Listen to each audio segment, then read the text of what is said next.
एक समय की बात है, कन्हैया जी का मुरली, बांस का बसिया राधा जी चुरा लेती है। चुरा के राधा जी यशोदा मैया के पास में रख देती है। कन्हैया जी दौड़ते हुए माता के पास जाते हैं और माता से कहते हैं जे माई हमारा बसिया दे दो, हमारा बसिया दे दो। माता जी कहती है जे ए बबुआ, अरे बांस के बसिया के लिए तुम इतना व्याकुल हो, मैं तुम्हें सोना का बसिया दे रहा हूं, सोना का मुरली दे रहा हूं। कन्हैया जी कहते हैं नहीं मां, मुझे बांस का ही बसिया चाहिए। राधा जी आती है, राधा जी कहती है जे ए कन्हैया, तुम्हें बांस का ही बसिया क्यों पसंद है, सोना का बसिया क्यों नहीं? राधा जी कहती है अरे राधा जी कहेली सुनी श्यामा,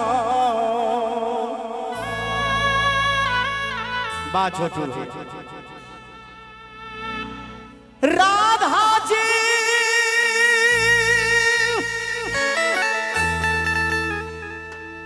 कहेली सुनु श्यामा,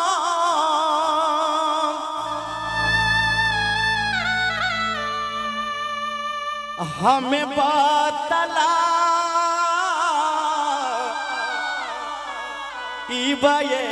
राम, सोन मन के बंसी तेज के काहे, बांस के बजा इले ये राम। जे कन्हैया सोना के बंसी के तेज के बांसे की बसिया काहे बजा बता रे? राधा जी कह दिया सोन मन के बंसी तेज के काहे, बांस के जागे ये राधा जी का हेल सुन श्यामा, राधा जी का हेल सुन श्यामा, हमें बतला सोना मन के एक सोना मन के बंसी के काहे, बांस के जागे ये सोना मन के बंसी के जी के काहे, बांस के बजा वेला ये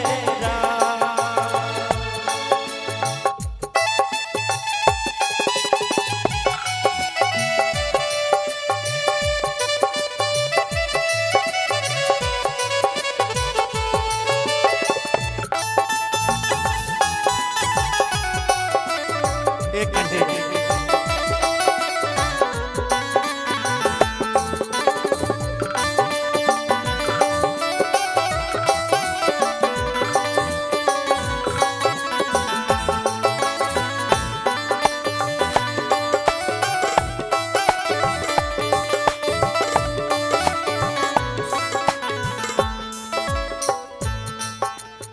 अहाँ के पोता भेलखिन गिरिराज बाबा, हिनका तरफ से 151 रुपया के आशीर्वाद, बहुत बहुत धन्यवाद दादी की तरफ से। एक और पुरस्कार मौसी संतोष जी के मौसी के तरफ से 201 रुपए के पुरस्कार तानी की जाए।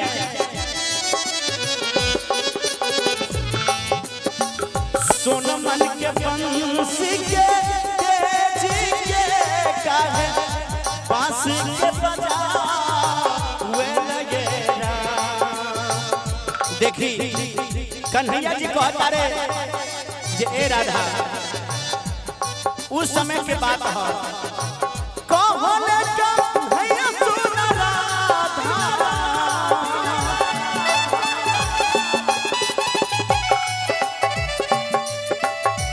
कहले कन्हैया सुन राधा तोहके बतला ई बगेरा।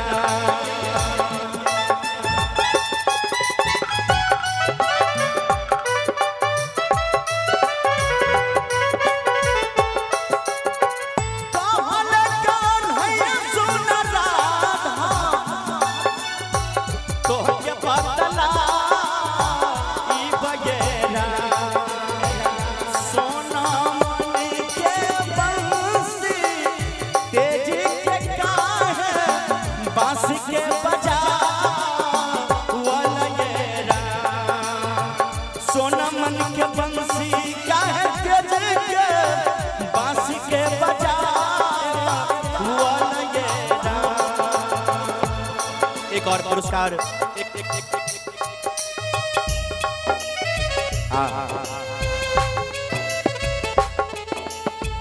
गिरिराज बुआ के दादी माता की तरफ से 501 रुपया ये पुरस्कार बहुत बहुत धन्यवाद।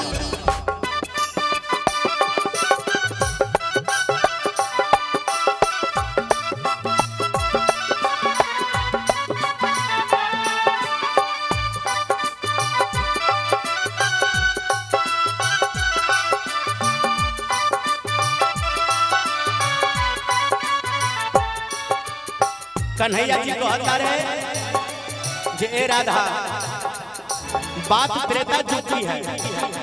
कैसे त्रेता युग में रहल राम जनकपुर प्यार भइले ये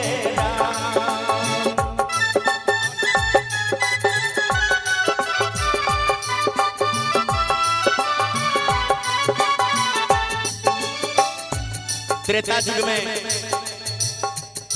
जनकपुर में हमार बियाह भेले रहले के भेल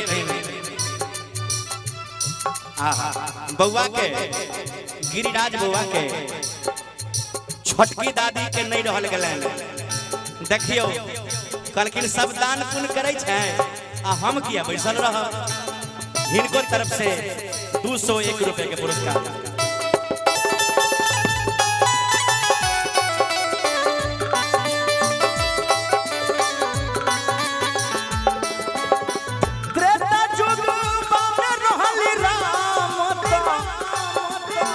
जनकपुर ब्याह भइले ये कोहबर के जब गई त डोमिन कया कोहबर के हम गई त डोमिन